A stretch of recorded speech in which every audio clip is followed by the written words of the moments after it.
I've wanted to make this video for about 4 years now, since I started with VR creation tools, and I've asked 10 people that I respect in the industry who are at the top of their game with creating in VR to tell me why they think their software of choice is special, and that will help you make some choices about what software works for you. We didn't get it all in the first video because this is over an hour, but if you want to know a little bit about which tool might just be right for you, then dive right in and take a look at what some of these amazing artists tell you.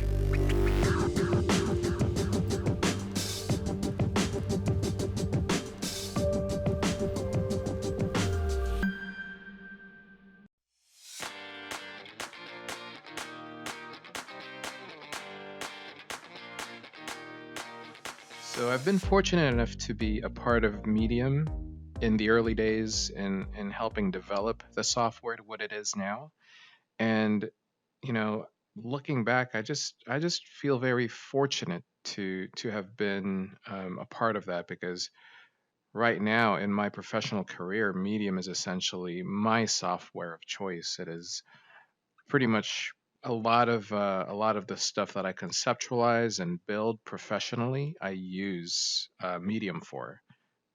And in thinking about why that is, I realize that it just aligns so well with my philosophy when it comes to sculpture, which is putting importance in bigger forms and bigger shapes, the design of that. And in looking at this frog and using it as an example, I feel it shows a lot of how I think about shapes. Uh,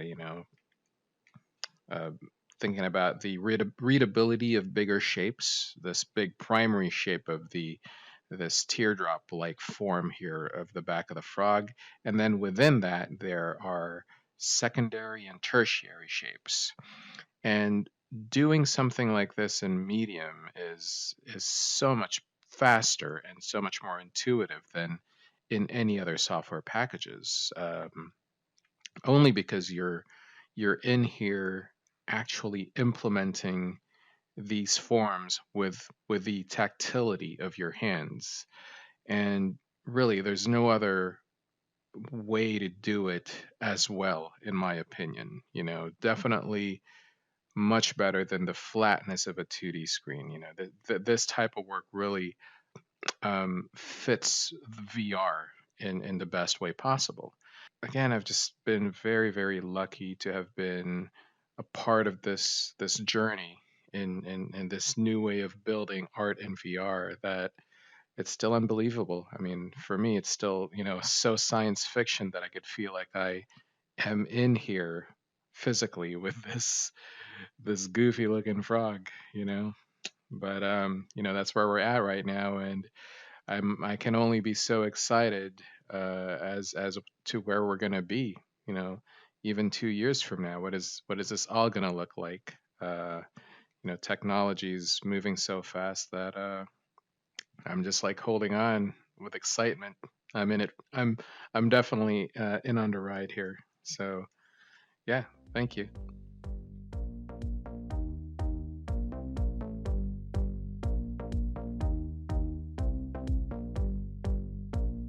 Hi, my name is Gomesh. I utilize traditional and digital sculpting methods to create bronze statues. For me, Adobe Medium is a very intuitive VR sculpting application, as it combines the best of both worlds.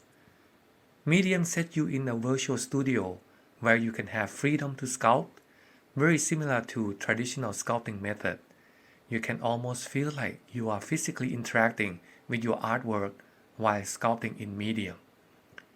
The tools in Medium mimic real-world operation, so for those coming from traditional background, you feel right at home. The best part is that in Medium, you will not need to worry about real-world gravity. That means more fun time to do your creative work.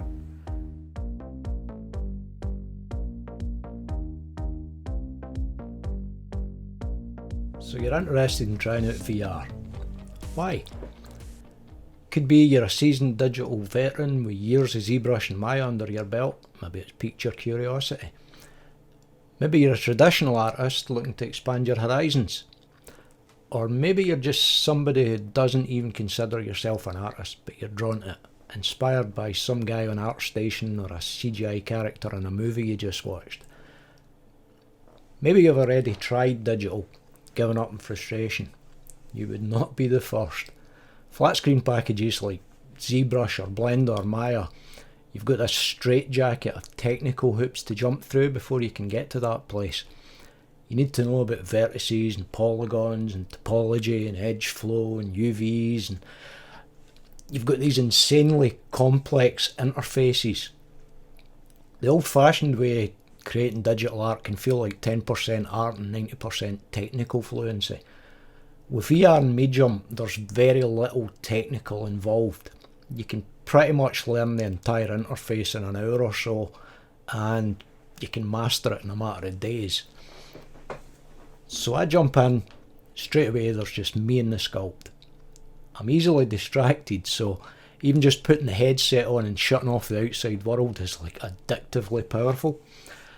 Stick a playlist on and the last of my earthly distractions melt away. I can concentrate on what matters right now, in this moment, bringing my vision to life.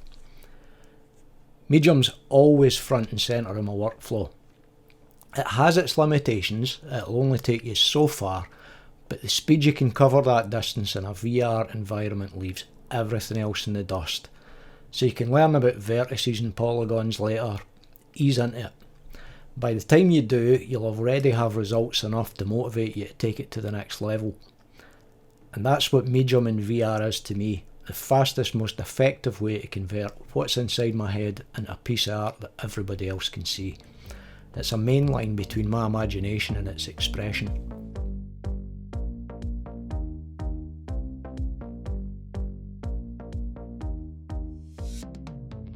Hi there, I'm Keith. I've always had a love of creating art over the years. Digital, traditional, painting, 3D modelling. But I've never tried my hand at sculpting until a couple of years ago when I discovered Medium. I found Medium watching a few YouTube videos and I saw some people demoing it and I thought, wow, that looks pretty cool. So I instantly went out, bought a full Oculus setup, literally just to run Medium. As soon as I got Medium running, I was instantly hooked. I've never known software like it. There was no complicated GUI to learn. You could just pop into VR. It was there in front of you. You were sculpting, and it was quite magical just to see a sculpt appearing in front of your face. And then even more magical when you finish your sculpt, you could just go, poof, and it was your little sculpt was 50 foot tall, and you were standing up at it. There's just something special about VR sculpting. Medium itself was very easy to learn. I've looked at other stuff in the past, such as ZBrush and stuff, but Medium was just so simple. There was no complicated GUI, there was no complicated tool systems and stuff to learn. You'd have to sit and wait through loads of manuals. You just picked it up, popped it on, and it was just quite intuitive. There was just simple tools. There's only 2 or 3 tools to learn, but that's all you really needed to sculpt with. You didn't need any more than that. You learned how to use those simple tools to do complex things. And as well as the software, I really fell in love with the Medium community. The Facebook community and the developers who were also very active in that community. They were all very friendly, very helpful, and I made quite a lot of new different digital art friends and stuff online. Many of who with them I'm still friends with now. In fact, several of them are going to be on this video as well. So it's a friendly art community. The 3D sculpting and Medium VR and VR in general is friendly. So after a few months of playing around with Medium, doing various sculpts and stuff, I saw some other people who were using Medium and they had 3D printers. I was like, yeah, that looks pretty cool. I want to try that. So that's started my new obsession. I got the 3D printer, and now most of our models, these ones included, tend to get 3D printed. So it's kind of a crazy thing. So you can sketch something on paper. You can take it into VR. You can sculpt your little pencil sketch in VR into a proper 3D creature. You can then print it out. It prints out into a real object, which you can then take it back to traditional and paint it. So it's gone from traditional to digital to traditional again. So full circle.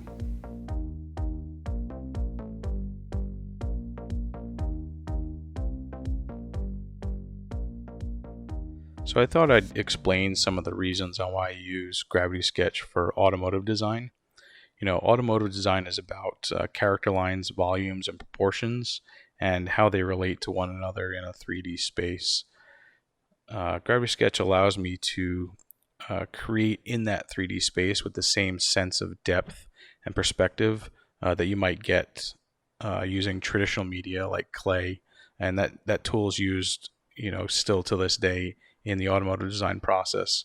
But the virtual process now allows me to edit and manipulate some of these character lines and volumes and forms with the same degree of freedom that I would get, by gesturing my arms or moving my hands.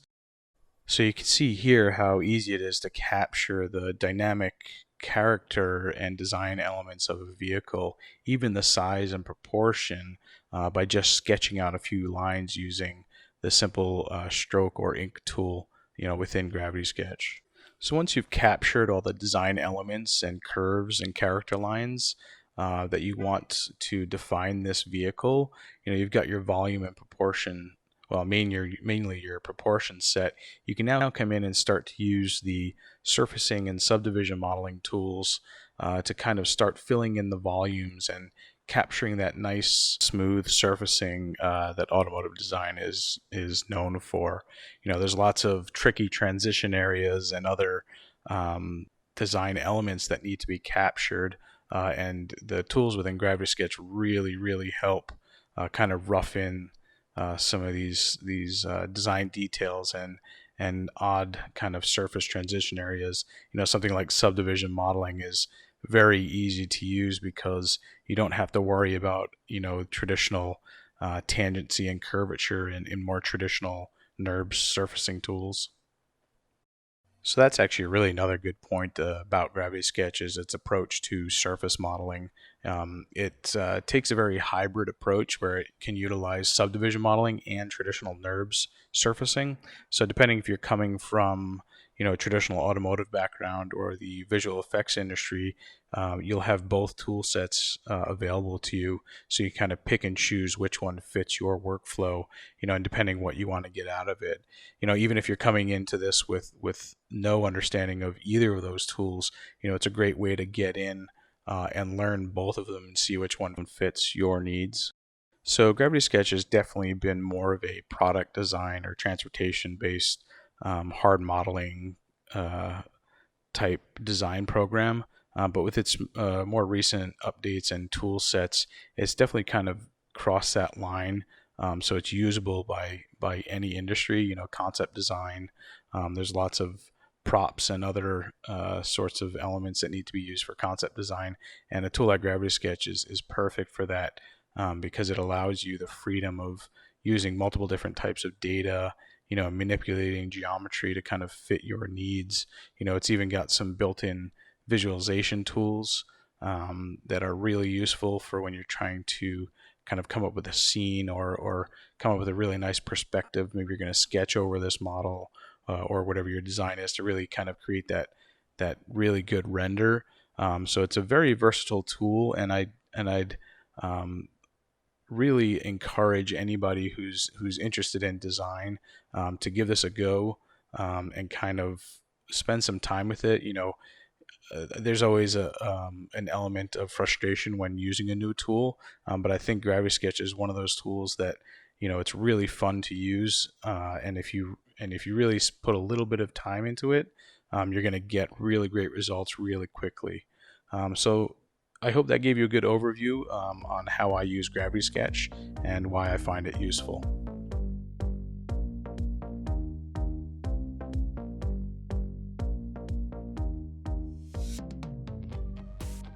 Hi, my name's Sterling Osment.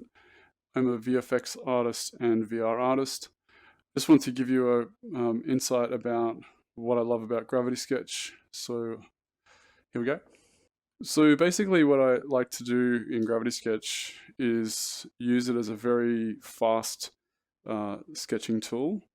And the way I do this is not to get too technical about it, because that's probably the best part of GravitySketch is sort of being free to sketch a stroke or a line and really get into making something quickly. So a couple of ways I do jump into GravitySketch is just using the sketch tool, which is this one here, the ink tool, and making it pretty small and getting some really loose shapes out really quickly, trying to find some dynamic design in it by just using pretty much one line strokes.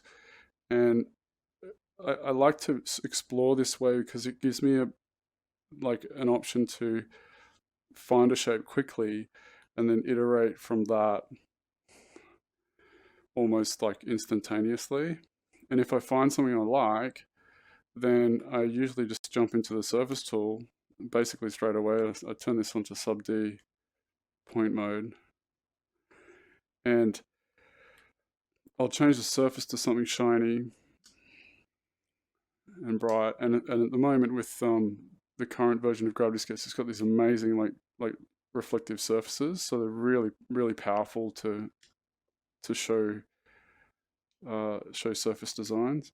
So I'll just break away and just build out a surface like that, and then really find the design quite quickly and not get bogged down by technical stuff. I think that's the most important part. And pull in here, and usually with some of these sections here, I'll come in and tidy them up so they snap to the mirror.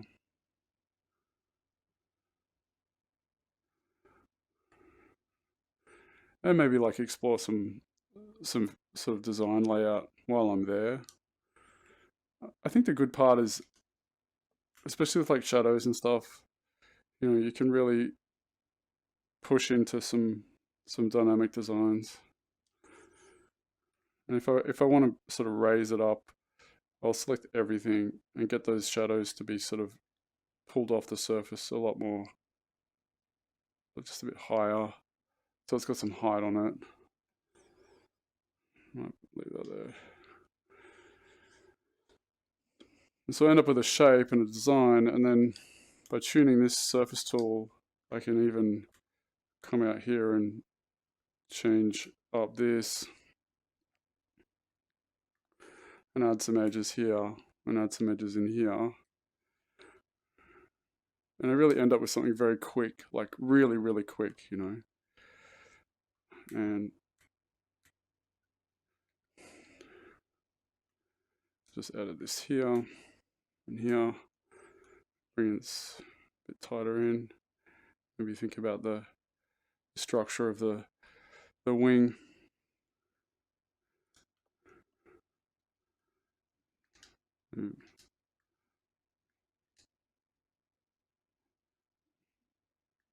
See how this is behaving. This is pretty cool.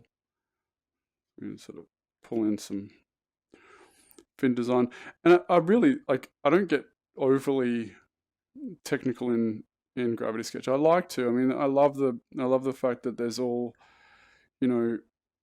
vertices and creasing. The creasing's pretty cool.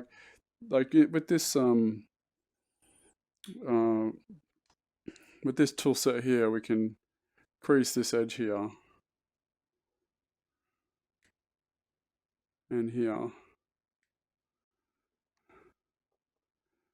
and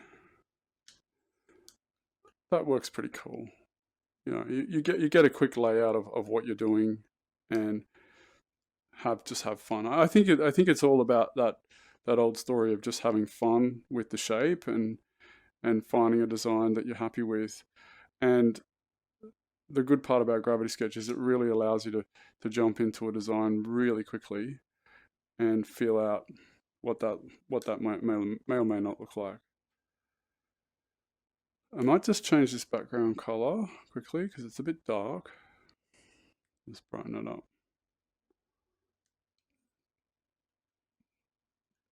So we end up with a piece that's like a craft.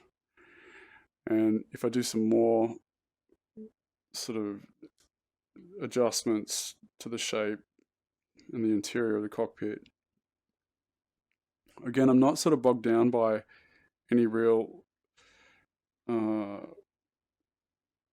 sort of technical dramas, and if I want to flesh out this cockpit any further, I can also do that by sort of adding in a shape in here and then editing it and snapping it to the center, bringing it out, and finding that center edge. Where's my center edge? Putting a center edge in there, shaping this in a bit more. I mean, you can snap these in, and it can cause a little bit of drama for no, that's actually pretty good. So do that, and then I hope you can see what I'm doing. I'm trying to make it clear. Okay, so you make this sort of like little pocket for the cockpit, and you can, again, with these amazing new surface sort of visualizations with gravitysketch and the way they've included this amazing reflections, it makes it really fun to rough out this type of dynamic layout. And so I end up with like this block out shape, and I can just resurface again on top of that. Usually like to keep everything on the same side. So I pull in there, snap this in as well, add a full edge loop here, so we get some raised dynamic edges here as well. And here we'll snap this in, bring this down, and I can play around with like snapping edges in, like looking at the way they snap together and snapping them on other edges. But I think the moral of what I'm trying to explain here is just being able to sort of loosely sketch out a design, but not have too much how to say, commitment. I think that's the best part. The commitment part is where you can get lost in a shape, and then it starts to lose its language. Whereas I can just keep like roughing out, and even with this thing here, I can wonder why it's not mirrored. Yeah.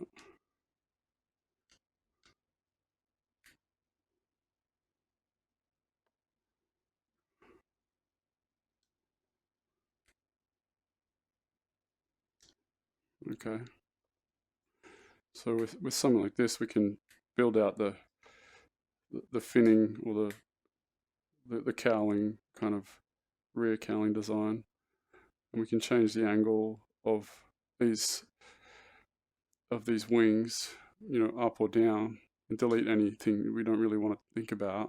So we can sort of pull this up, change this up quite quickly, and even with the whole piece, we can start to iterate really quickly on a design. And I think that's really what excites me the most about gravitysketch is I have only spent a couple of minutes in here looking for a style to work with, and very quickly I've found something that I'm happy with. And that sci-fi like craft design and ship design, that's exciting, because every time I've been in gravitysketch, I always get stuck just creating cool ships, if that's I'll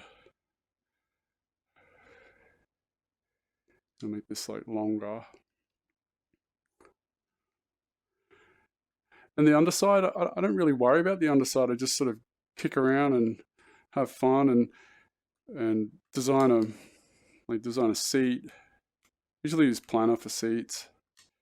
So I just pull the seat in, snap it on a 45-degree angle, change it to more like a diffuse, I guess. and just like build the seat out like that, and then snap this back to level.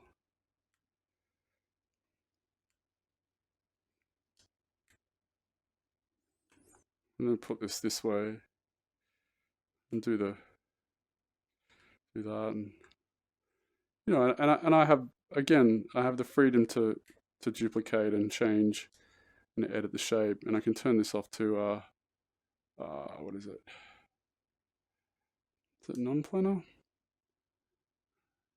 So sort of change the shape of it a bit and group it up and sort of put it in position. I think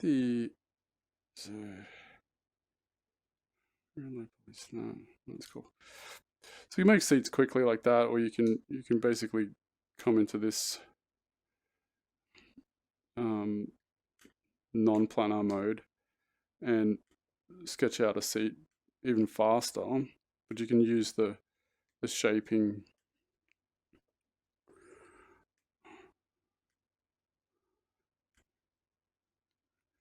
use like the poly build tool to bring your seats sort of together. Get rid of that one.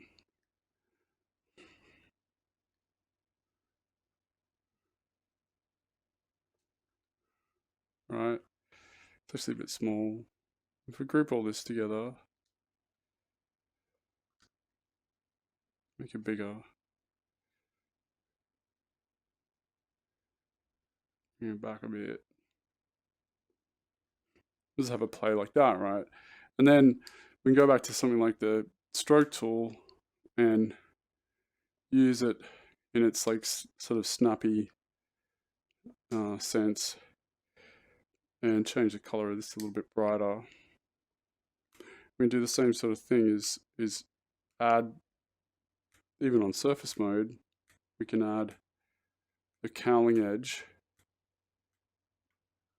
for the cockpit and break into the design like that, and then go back to this here, add a new layer, and the new layer is like a transparent layer. We change this to like a light blue, test it, and it's like, that's pretty good. Maybe change it a bit brighter, and we can build out our canopy really quickly. Snap these edges into the center.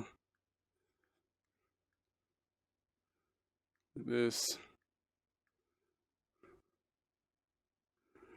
Pull these in. And if you plan it out, you could basically snap each part to the like, you could snap each like vert to the stroke that you dropped earlier. That makes sense. But it is really just about having fun. Like that's where it really lies. I usually work, you know, design pointing upwards. I quite like that. I'm not really into that turning it around kind of thing. I mean, it works. You turn off the stage floor, and you can check the design a bit more, and the shape. And then again with this stroke tool, if we change it to something a bit more hard edged, we go back to another, this shape here. We could, you know, build out shapes that, so once again, I like to work on the one side that's active. That's on the same wrong layer.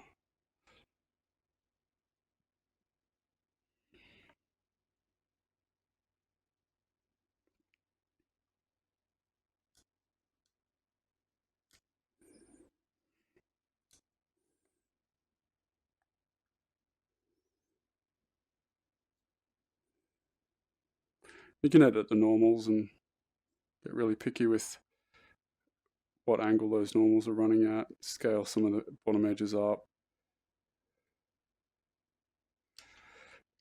and really just block out a design that you're happy with. You know, that's what it's all about. And I can take this craft into another application like Medium and resurface it or redesign it to add depth and like extra stuff. You know, for the underside here, we could really just, you know, come in here and build out on that, still that reflective layer. Could actually build out some breakaways here and sort of fill in some of those like rough edges, and still find some fun designs in the basis that exists there. And that's really about it. You know, like that's what I find fun. Like that to me is exciting, and I don't get stuck in a kind of a hard edge modeling moment. I get stuck in a design a fun design moment where I enjoy each stroke and I enjoy each moment of the design, and then I can go back and play around a little bit more and play with the surfaces a bit more, play with the dimension and the proportions. You know, does it look better that way? Does it look better split? Does it look better hard up the front? You know.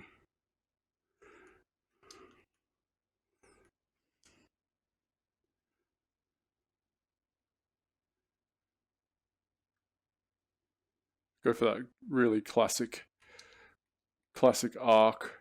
Try and keep the language. I think what I usually do is I like to keep the language a little bit more. The sci-fi really has its own genre look, and to try to pay homage a little bit to what each you know, like to pay homage to sci-fi itself is to sort of think about some of those classic shapes from the 60s and 70s and the 80s and 90s. I mean, these days we are allowed to do really whatever we want. We have all these different types of programs that say you have an empty plate, you can do whatever you want. You're not restricted by much of anything to, you know, you've got an imagination, plus you've got a tool that helps your imagination express really, really quickly. There's not much of a limit there, you know. That's what I find is probably the most exciting part of it, is there's really no limit to your imagination when it comes down to speed and expression. And these tools like gravitysketch and Medium really do offer a dynamic way of you expressing that instance, you know, like what does it look like with, you know, six wings, you know? What does it look like if we pull the front wing and make the back wing? So we end up with a very dynamic looking craft, and just by iterating quickly, you know, these should be lower fins, and what's it look like if we pull these up tight? I mean, that looks really nice to me. It works.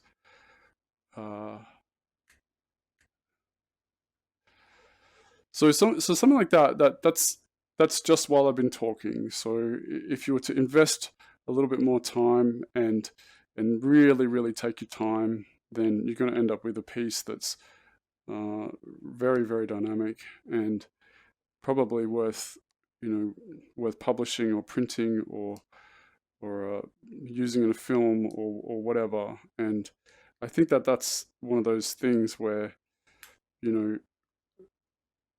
gravitysketch really allows you to explore the shape and design language that can either come naturally, or you're studying something that you want to achieve and you want to use gravitysketch to get there. Then I don't think there's any problem.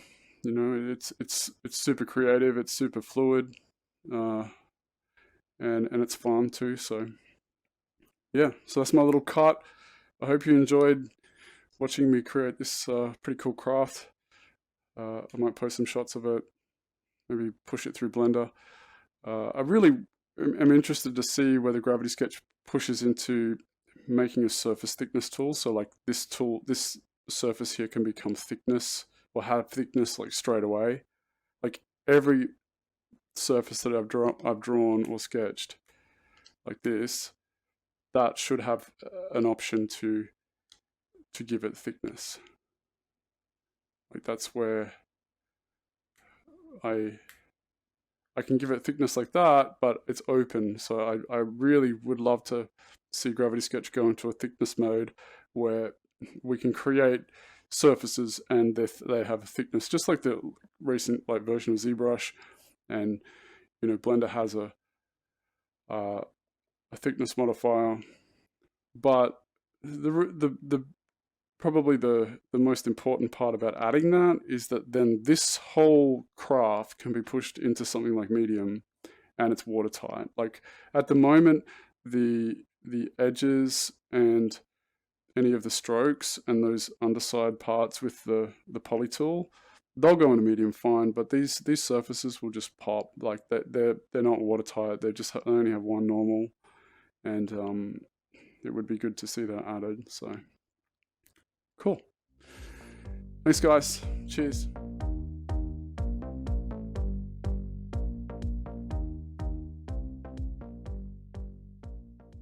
VR is a powerful medium that can enhance the workflow of any 3D game or animation. Existing inside the heart of the world gives you a whole new vision. Moving assets around like interior design, walking the camera movements and living in the composition. You just can't beat it. The compositional aspects of designing in VR are mainly around where you are in the experience and your purpose there. With VR design tools, you can embody the player or spectator of the experience and get a feel for the space and how the narrative will unfold around you. I like to create a little avatar and move it around and zoom inside to view the world from a range of whole different camera perspectives and decide on the nicest spot for the person to get the most from the experience. This sort of haphazard way of working is unlike no other and unleashes new creative ideas in the process. Like, oh, maybe if that rock went there, or I move this here, or if I put that there, it creates like this little archway. Whatever. You'll soon realise that immersion is a really powerful thing, and that colour, scale, and even how close or far from you assets are in the scene can conjure a whole new range of feelings that you never intended if you just sketched out on paper. I quite often plan things on paper or digitally before I hop into VR, just so I'm not overwhelmed inside the virtual space. Because let me tell you, being cast inside a void of nothingness with just a palette and a paintbrush is actually quite scary. Especially with no distractions from the outside world. It makes for a completely new and exciting creative experience, and allows you to connect with your art in new ways. But planning on paper is how I found out how different things can convey in the virtual world, simply because of how we embody the space. If you are creating for a VR experience, then I'd argue that using VR design tools is absolutely essential because of this. Due to the organic nature of creating in VR, things can get prototyped pretty fast, which is amazing for blocking scenes and conferring with colleagues.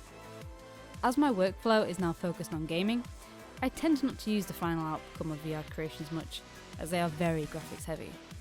Instead, I use VR more frequently as a middle ground between concept and final outcome, as a powerful pre-viz tool, concepting levels and scenes quickly, showing that VR art doesn't always need to be the final outcome of your workflow, as you can export what you've created into 3D platforms, work from as reference, as you work on creating the final game-ready assets.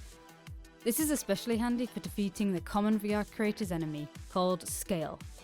It's so difficult to get right the scaling of objects in the environment. Even if you use real-world measurements, you will find sometimes things just look wrong. So block out in VR and witness the scale for yourself. Software-wise, the main software I use are Tiltbrush and Quill, which have advanced quite a bit since I first started using them in 2015. Tiltbrush has lighting options, camera path sequences, along with amazing brushes. There's an animation timeline inside Quill, even optimization options for game engines. It honestly felt like magic the first time using VR design tools, and now, nearly 4 years later, I haven't looked back. It has changed my animation and games workflow forever. But one thing that hasn't changed is I still look stupid in VR.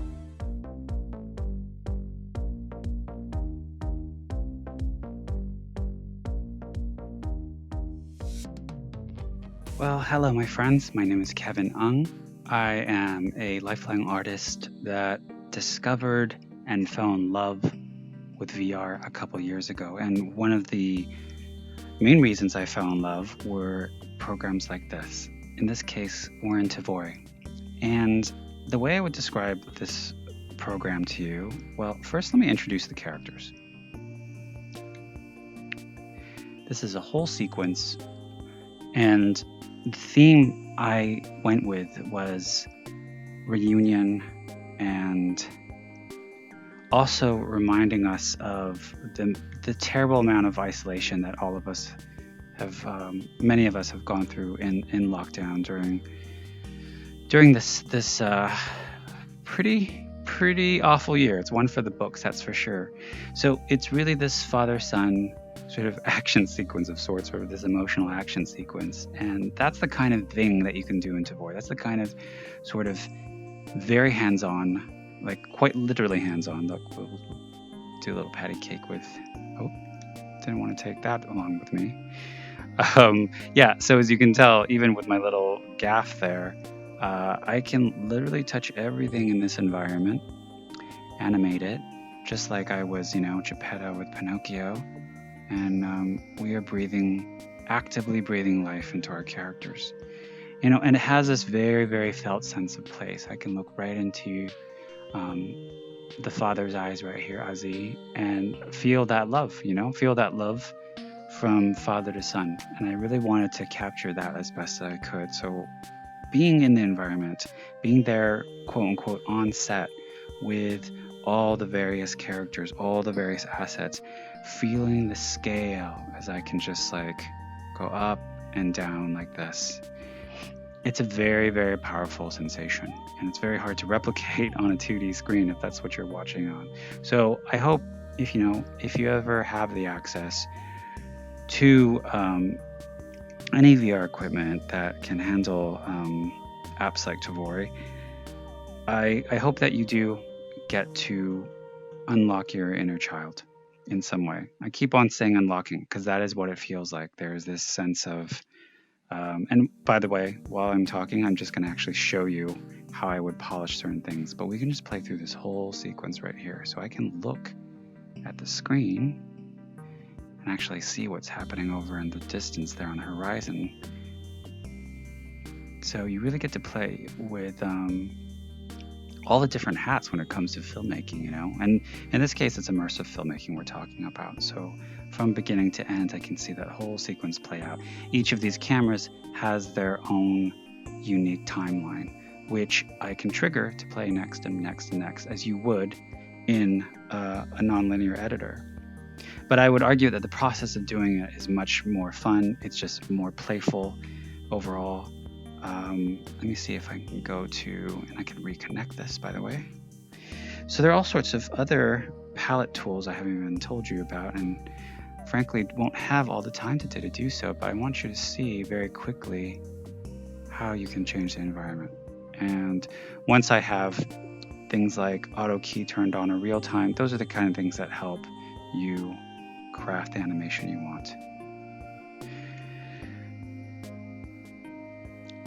And also all these, it should be noted that all these assets that I brought in, mainly the sailboat and the two orangutans, were all made in gravitysketch. So it's really a beautiful thing to be able to explore the pipeline, the VR pipeline at this point in time, because you really get to kind of touch all points of that specific pipeline, whether or not it's the modeling, the animation, the rigging, you name it. There's probably going to be some sort of tool that addresses it. And we're still early days, yeah? But I would say get on the ground floor, make your own emotional action sequence or whatever floats your boat. And then, it's what's so beautiful is that you can export this whole sequence either as a 2D file or as an FBX or Alembic to bring it into a real-time engine where you could, in fact, make a full-fledged VR experience, which, by the way, it has its own standalone VR experience generator right there. So everything's in place. I hope you've enjoyed this little sneak peek into Ozzy and Chinta's coming home, and it's great. I can just travel along for that awesome hug. Take care, everyone.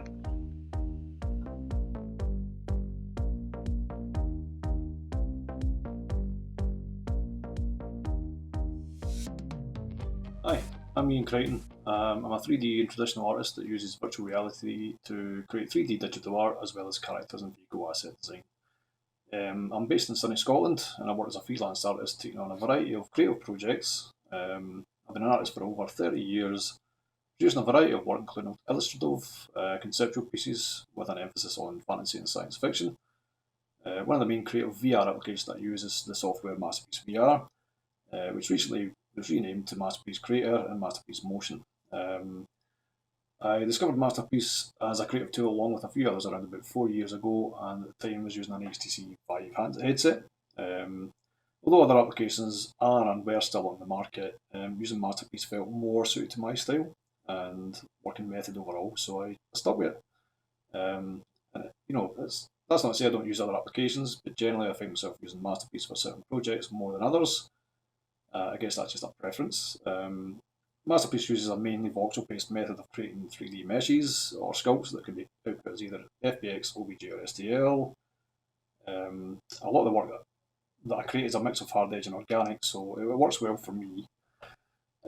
And for me, Masterpiece provides a quick and easy way to ideate these concepts compared to other VR creative applications. It's both intuitive and easy to pick up for the first-time user, which is great. And it's got a really shallow learning curve.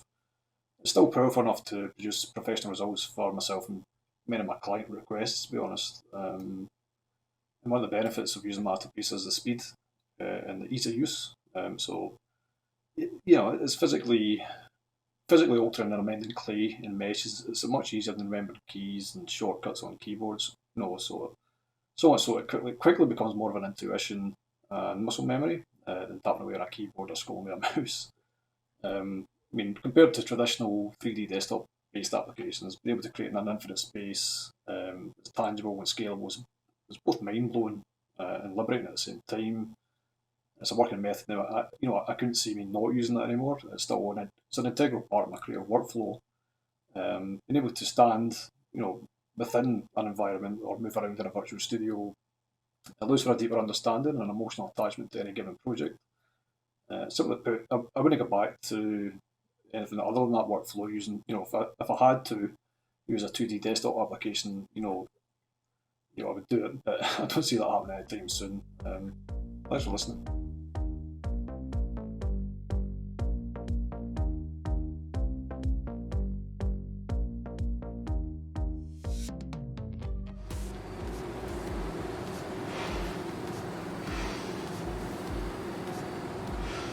Hi there, I'm just playing a little bit of PlayStation, as you can tell. I'm playing a game called Slide Out, which was made entirely on a PlayStation 4 in a creation tool called Dreams. And chances are you probably haven't heard about Dreams. It's still a new concept to most people, but I've been using Dreams now for a good year and a half, and for about a year or so I've been using it almost exclusively in my professional work as well as in my own personal artwork. It's an amazing tool. I'm gonna give you a short rundown of what it is. So let's jump out of this game, which was made by a Dreams user and two others, I think, for art and audio support. But I'm gonna exit out of this. And that takes me right into Dreams surfing, which is a very important part of Dreams. It's basically like a YouTube for creativity, really, all sorts of creativity. So for instance, you know, people make character artwork, they make scenery, they make props, they make nature scenes, all of that stuff they make directly in Dreams. So for instance, let's take a look at this little character here, which was again entirely made on either a PlayStation 4 or 5. And I'm on the PlayStation 5 at the moment. You can do the same thing or the same things in both programs, but the PlayStation 5 has more beefy hardware, of course. But let's take a look at one of my own scenes, this one, Library of the Ancients. And at the moment I'm using the DualSense controller to navigate Dreams, but in a minute I'll give you a demonstration of using the Move controllers as well. But I'm going to jump into my scene here, I'm going to reset progress, and we're going to jump directly into the Library of the Ancients. So this was a creation that was made over the course of just a few hours, entirely from scratch here in Dreams. And everything here is running real time, so all the lighting, all the effects and everything just works straight out of the box. And you can combine game logic, traditional keyframed animation, puppeteering, music and everything in one tool, which is amazing, I think, especially coming from a background doing more traditional 3D graphics with everything that entails in terms of optimizing polygons, UV unwrapping and all of that stuff. But anyways, you can check out all of my work here in Dreams if you get a copy yourself. But let's get this part as well. Yeah. Alright, so but at any time you can jump directly into create mode, and this is where you actually do all of the magic. And in here you have things like timelines,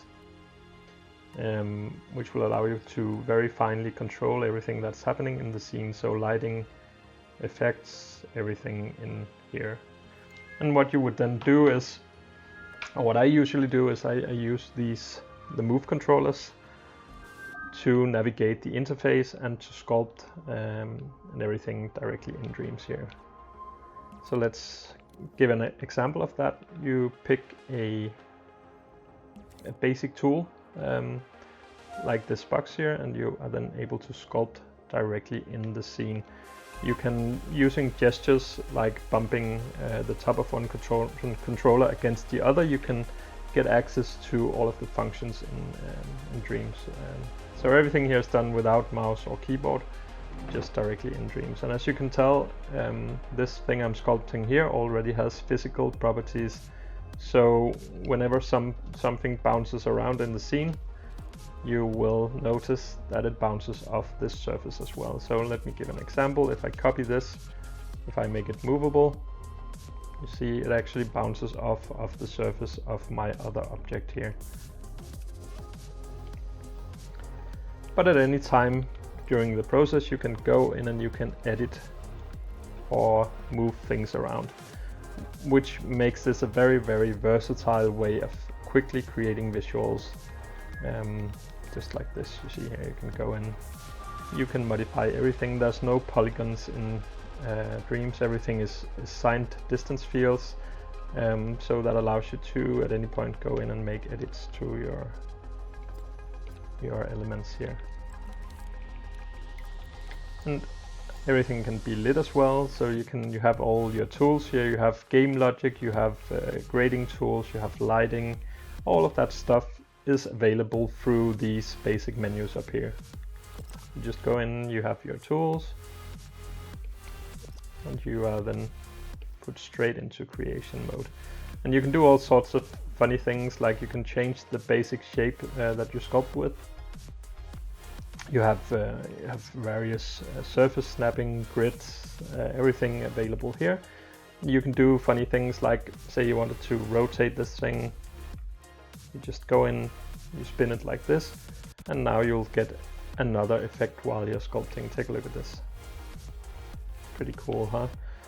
Everything of course has surface properties as well, so you can open the properties of an object, you can go in, you can tweak things and make it look a little bit waxy, for instance, like this. Or you could make it more metallic, like this. See here, by just going in, changing surface properties, changing the size of the small flecks that covers everything in Dreams, you can get some very interesting looks. Like this is gonna look a little bit like a layer of dust or something on top of my object here. So let's see, something like this. And then you just move things around using gestures and using your two hands. And you'll notice now that if I play my time, the new objects then appear directly in the animation without having to worry about import and export workflows or anything. You just jump into the program and you are ready to go. Let's take a look at a few other of my scenes here. So I'm gonna go out, I'm gonna go into my profile. In here I have all my creations. Let's jump in here and let's take a look at, for instance, this scene here.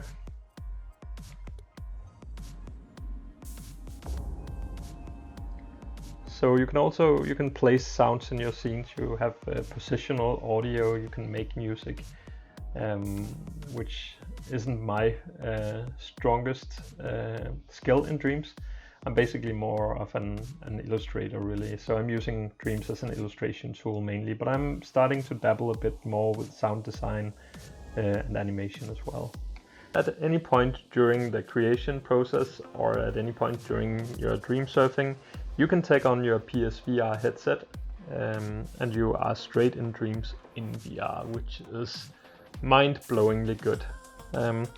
And as well as in regular Dreams here, you have access to all your dream shaping tools directly in VR as well. So all your painting tools, for instance, you can go in here, you can paint in VR like this.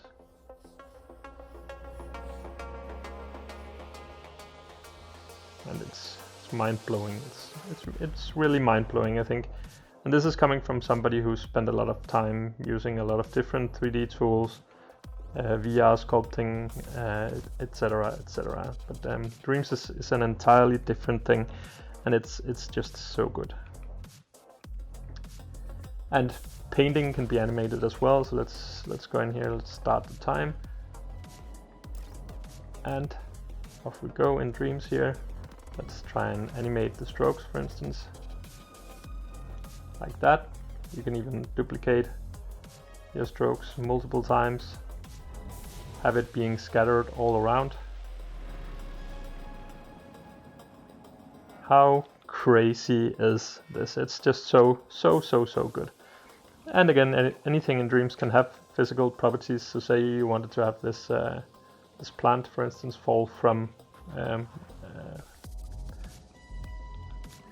one of the upper floors of the building. You can, whoops, let's see if I can get it again. You can get it like this. Yeah.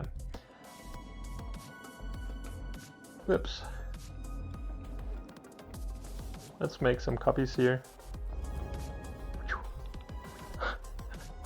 Oh no!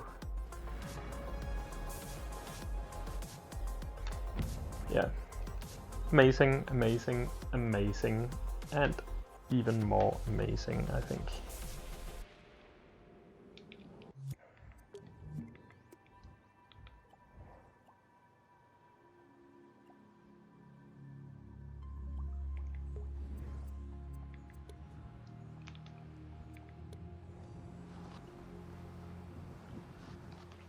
And here I'm in a winter scene I made in Dreams. Look at how beautiful everything looks in VR. And the performance on the PS5 is better than on the PlayStation 4. VR works well on 4 as well, but there's more obvious optimization going on, especially around the corners of your view. But it's an amazing experience on both platforms, I would say. But again, here at any point, you are free to jump into creation mode on your own scenes. That is, you won't be able to go into edit mode unless people make their scenes remixable. So a lot of users do that for a lot of their things, so you're able to find a lot of amazing content that has already been made in the Dreamiverse that you can then use in your own scenes. But it's not everything that's made available.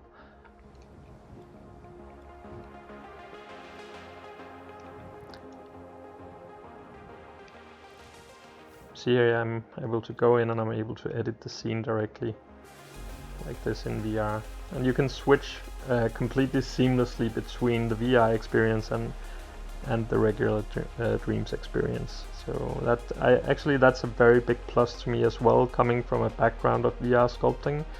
I think all VR tools should have both non-VR and VR mode for those of us who don't want to spend all our time in a VR headset. Alright guys, so that was a very short introduction to a very complex program, but I hope it made you want to explore Dreams a little bit. A lot of us had PlayStation 4s in the living room anyways, so it's just a matter of going on the PlayStation store and looking for Dreams, and then you are off to create on your own. I would say though that I highly recommend getting the Move controllers, because obviously compared to sculpting with this, you get a lot more control using both your hands, and it's also much more natural to paint and sculpt in 3 dimensions like this. So that's about it for this introduction, guys. Feel free to reach out to me on social media if you have any questions, and have a good one. Bye guys. So I hope you enjoyed looking at those amazing artists. That's 5 of the very best of the VR creation tools that there are on the market. There are several more that I want to show you. So we've got Oculus Quill and Codon, or 2 that I'm going to focus on in the next video. And if there's any that you think I've missed, or anything that you want to see in terms of VR creation tools, then please drop a comment down below. I hope you've enjoyed it. If you do like the video, give it a thumbs up for us. It helps us to show our work to other artists, and please subscribe to the channel. We obviously drop our videos every week, and it's usually on a Wednesday and a Friday. Thanks for looking at this video, and I'll see you in the next one.